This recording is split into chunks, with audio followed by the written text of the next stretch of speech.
Well, I've been putting it off since Nintendo infamously holds back their new consoles and makes them impossible to find, but 2018 looks to be the year that I get a Nintendo Switch.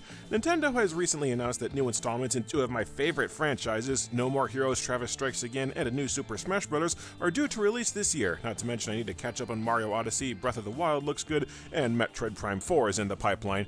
And as with every time a new Super Smash Bros. Game is announced, speculation is running rampant about which new characters will be added to the roster, with the only confirmation at this point being that the kids from Splatoon will be appearing in the game. And because I need some fluff to kill time while I work on a big review, here is my personal list of characters that I would add to the new Super Smash Bros. A few notes before this list gets underway. For one, this list is for Nintendo or Nintendo-adjacent characters only, because they actually could feasibly get into a Super Smash Bros. Game. This is not some crack list of characters I'd want in the game but don't have a snowball's chance in hell of appearing, because you and I both know Batman Beyond won't be trading blows with Mario in an official game anytime soon. I know the DLC edition of Cloud in the last game, despite to my knowledge, Cloud never having appeared on any Nintendo console ever, has kinda upturned the rules for who can get in, but I'm sorry, Goku and Crash Bandicoot are never getting into Smash Bros., and I'm not going to waste time pretending that they have a chance. Although Crash is a big enough gaming icon that he has a case. Huh. Well, fuck me. Second, this is my list, and it's populated by characters that I am personally familiar with. Someone like, say, Midna and Wolf Link in a tag combo like what Duck Hunt did in the last game would be a cool character, but she's not on the list because, frankly, I don't play Zelda games. And three, and this has nothing to do with the list, but I really hope that the new Smash has a story mode. Nintendo left a story campaign out of the last Smash Bros. Game because, what's the point? People will just watch the cutscenes online! And I can't believe that I have to explain this to a company that's been making games since before I was born, but people don't just play the story mode for the cutscenes. They play the story mode because it gives the game structure to keep people invested in the game longer. The last Smash Bros. Was a great game, but it was also an amorphous puddle of random game modes that didn't amount to anything, and a structured campaign would have given the game some desperately needed substance. Right, now that the prelude is out of the way, let's get to the list. Number 5. Waluigi. Waluigi is one of the more popular characters in Mario's supporting cast. Wario's eternal partner in crime, fans have fallen in love with Waluigi's bizarre yet striking design, his bumbling nature, and his trolling personality. Now name a single game that Waluigi has starred in. Trick question, you can't, because there's only one, and I guaranteed that you never played it. Waluigi is a reliable fixture of the Mario sports games, Mario Kart and Mario Party, but he's never once appeared in a true Mario game. Or a Wario game. His one non-ensemble appearance has been as the main villain of Dance Dance Revolution Mario Mix.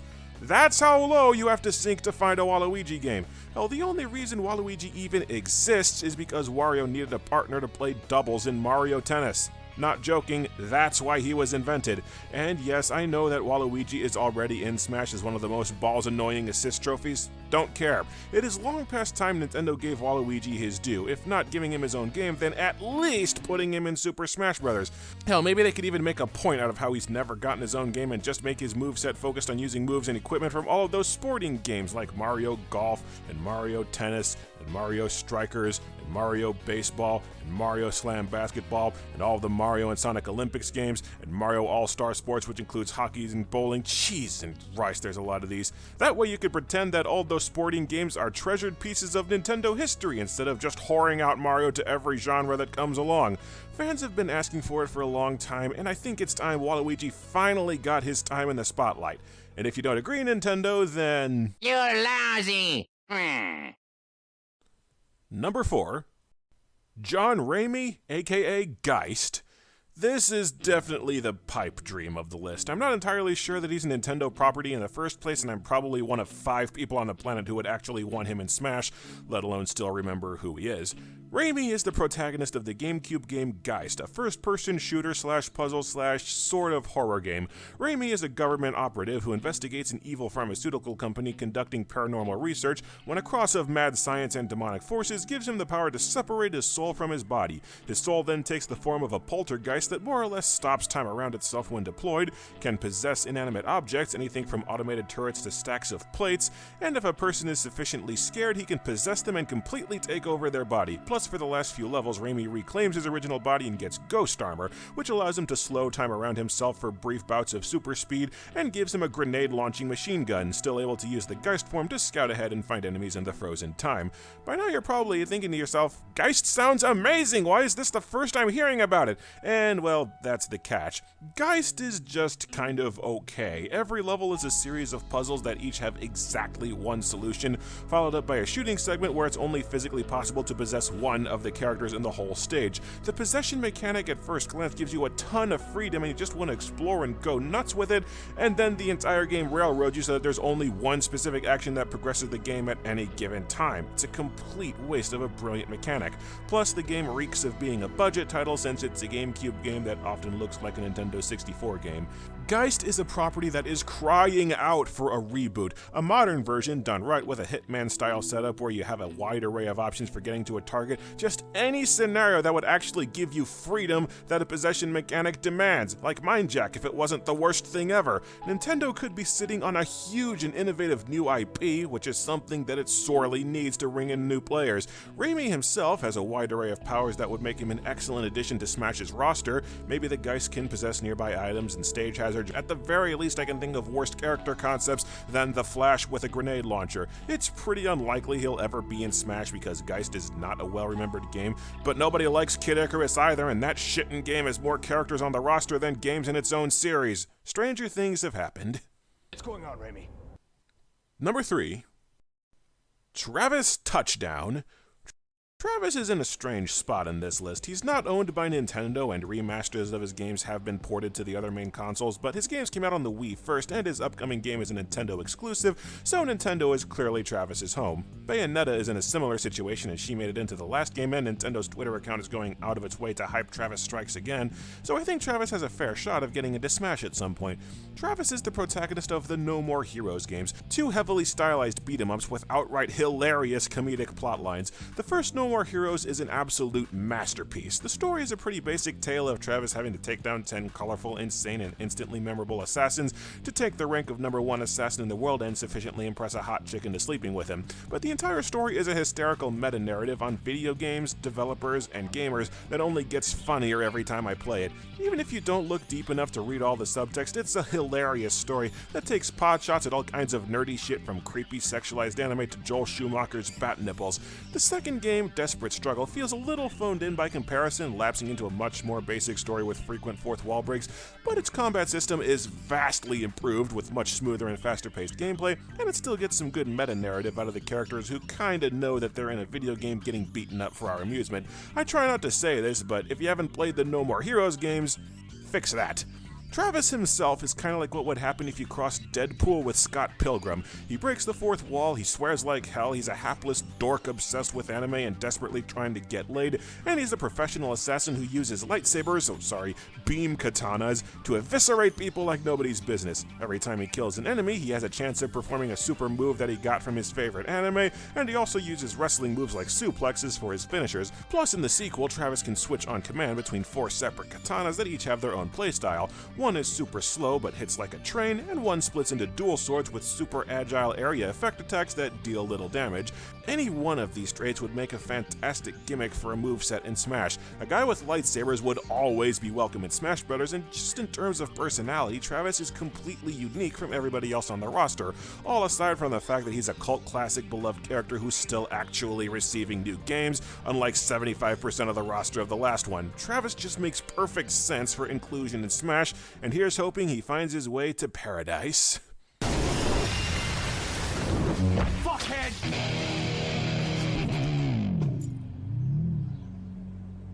It's game time! Number 2. Silex. Metroid is one of my favorite game franchises and one of Nintendo's flagships thanks to the Prime trilogy, so it kinda sucks that it's the only major Nintendo property that only has one character on the roster in Smash Bros. I mean, sure, Samus takes her clothes off and that counts as a second character, but it still kinda stinks. Metroid is largely a one-woman show where Samus, sans any supporting cast, explores vast alien environments where isolation is a major recurring theme, so the pool of Metroid characters to add is shallow, but it's not empty.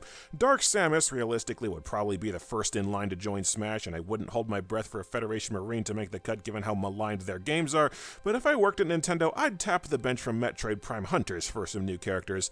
Hunters was at one point the black sheep of the franchise before it was eclipsed by much larger and more cancerous Black Sheep, Other M, and Federation Force. It took no end of heat for cutting out all exploration upgrades, being much smaller and more linear than the other Prime games, cutting corners by recycling 2 bosses for 8 fights, and having a multiplayer mode that fans were terrified would morph the series into Halo. But considering the game was made on the Nintendo DS and had to make major sacrifices to fit such a huge and richly detailed world and gameplay into a comparatively limited handheld system, I think Hunters is a pretty damn solid game for what they had to work with. But we're not here to review Hunters and explain why everybody's wrong about it, we're here to talk Smash. Metroid Prime Hunters introduced 6 rival bounty hunters to compete with Samus and who were fully playable in the game's multiplayer mode. Weevil and Noxus would be good additions, but the breakout character who should absolutely be in the game is Silex. Apart from having a bitchin' design, Silex is a total enigma. He wants to bring down the Federation for reasons unknown and has a stalker-like obsession with Samus in particular. His main gun is the Shock Coil, a short-range electricity gun that drains health from enemies like a vampire. His alt form, the Lockjaw, lets him float over any terrain at high speeds with ease, and his alt form can deploy electrical tripwire bombs that let him booby-trap certain areas of a stage, or if he deploys all 3 in a circle around a single enemy, they'd ensnare his prey and explode at once for massive damage. Solid Snake was a blast to use in Brawl because he had an unorthodox fighting style using gadgets, and since his departure from the series, nobody on the roster really uses traps for their moveset. It's a niche that Silex would fill perfectly. Most importantly, Silex has been teased as returning for a later game in the 100% ending of Metroid Prime 3, and I've heard he's teased in a secret ending of Federation Force. He's set up to return in a major role in an upcoming game, and could even be the main threat in Metroid Prime 4 for all we know. Now granted, the series dove straight off a cliff after his initial teaser, but it could still happen. A dark horse with a unique moveset who's primed to return for a major role in a sequel? Characters have been added to the roster for worse reasons, Dark Pit, you piece of shit!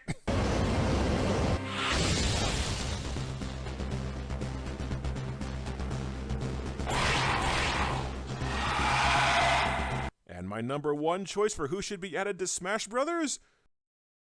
Crystal.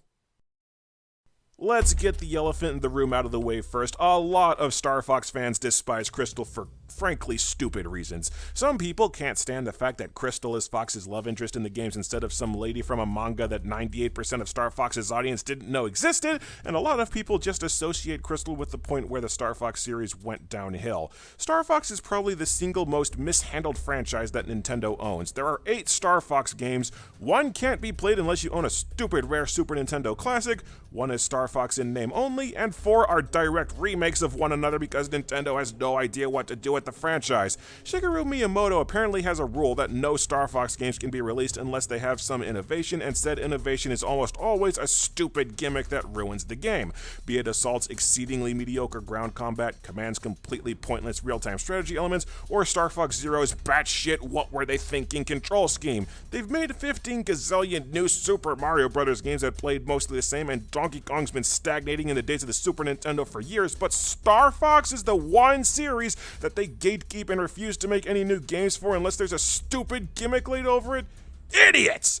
Anyway, Crystal is essentially a Jedi. She has psychic powers of unknown origin that allow her to vaguely sense other people's thoughts and detect enemy weak points in Star Fox Assault. That is literally a Jedi power. It's called Shatterpoint in the Legends continuity. More to the point, that staff that Fox uses through the entirety of Star Fox Adventures, yeah, that's Crystal's weapon. Fox just found it after Crystal was captured at the start of the game and held prisoner in a Slave Leia costume for the entire runtime. Boy, Crystal's gotten the shaft in these games. Anyway, Crystal fights using a magic staff that's strong enough to bludgeon dinosaurs, shoots fireballs, creates huge-ass shockwaves, and more. And if Teenage Mutant Ninja Turtles Smash Up taught me one thing, aside from how lazy Ubisoft gets with other people's licenses, it's that a character with a bow staff in a Smash Brothers game leads to bitchin' movesets. Plus, wouldn't it be nice to have a Star Fox character in Smash Brothers who isn't just another clone of Fox? How the hell does that shit happen twice? I don't know how true this is, but before the last batch of DLC for the last Smash Bros. Game was released, I heard that Nintendo polled players to ask who the last DLC character should be. Bayonetta won, but I've heard Crystal was a close second. Smash Bros. Could always use more female characters, and pretty much everything about Crystal is just screaming out for inclusion, because if a hot Jedi cat lady with a magic staff isn't good enough to get into a fighting game, Then who is? You're not ready yet.